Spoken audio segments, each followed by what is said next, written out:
নমস্কার। আজ যে পদটি আমি আপনাদের কাছে তুলে ধরব সেটি অনেকেরই খুব পছন্দের, আবার অনেকেই গন্ধ আর কাঁটার জন্য খায় না।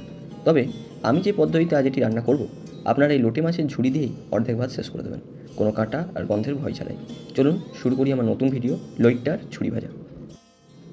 প্রথমে বাজার থেকে 500 গ্রাম লোটে মাছ এনে ভালোভাবে ধুয়ে তার মধ্যে নুন ও হলুদ দিয়ে 30 মিনিটের জন্য রেখে দিলাম।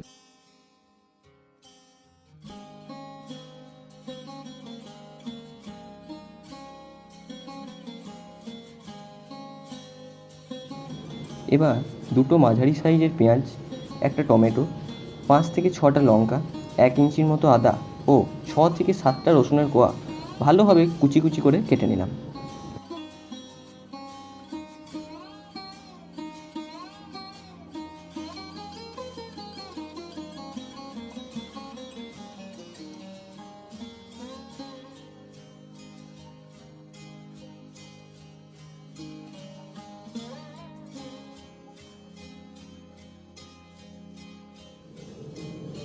এবার কড়াইয়ে তেল গরম করে তার মধ্যে সামান্য কালো জিরে দিয়ে কুচনো পেঁয়াজ ভাজতে শুরু করলাম।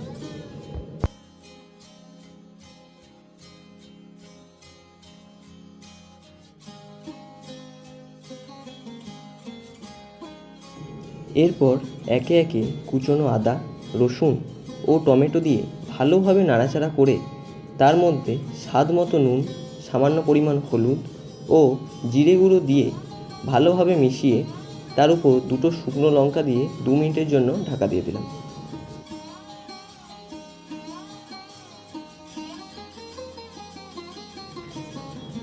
এরপর ঢাকা খুলে 100 গ্রাম টক দই ও কিছু কুচনো রসুন ভালোভাবে মিশিয়ে দিলাম।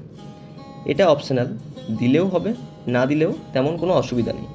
কিন্তু যদি না দেন তাহলে এর মধ্যে একটা ছোট টমেটো ও সামান্য কিছু রসুন বাটা মিশিয়ে দিতে পারেন। এবারে মাছগুলিকে একে একে ভালোভাবে রেখে 5 মিনিটের জন্য ঢাকা দিয়ে দেবেন। এরপর ঢাকা খুলে মাছের কাঁটা বরাবর ছুরি দিয়ে একটা করে কাট দিয়ে আবার 5 মিনিটের জন্য ঢেকে দেবেন।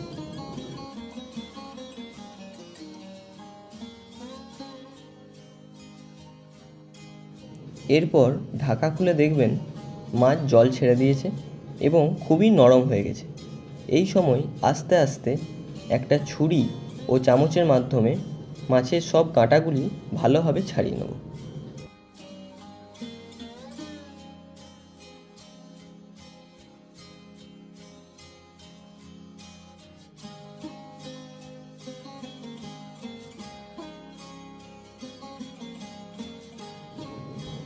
সব কাঁটা ছাড়ানোর পর ভালোভাবে নাড়াচাড়া করে আবার 2 থেকে 3 মিনিটের জন্য ঢেকে দেবো। এরপর ঢাকা খুলে কুচনো লঙ্কা ও সামান্য গরম মশলা দিয়ে আরেকটু কষালেই তৈরি লইট্টার ঝুড়ি ভাজা।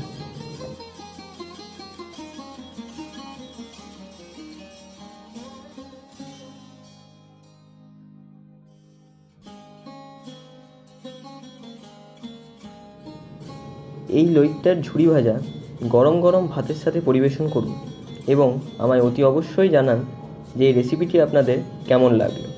রেসিপিটা ভালো লাগলে অবশ্যই লাইক ও শেয়ার করবেন এবং নিত্য নতুন রেসিপির আপডেট পেতে আমার এই দ্য খাজানা অফ বেঙ্গলি রসোই চ্যানেলটিকে সাবস্ক্রাইব করুন।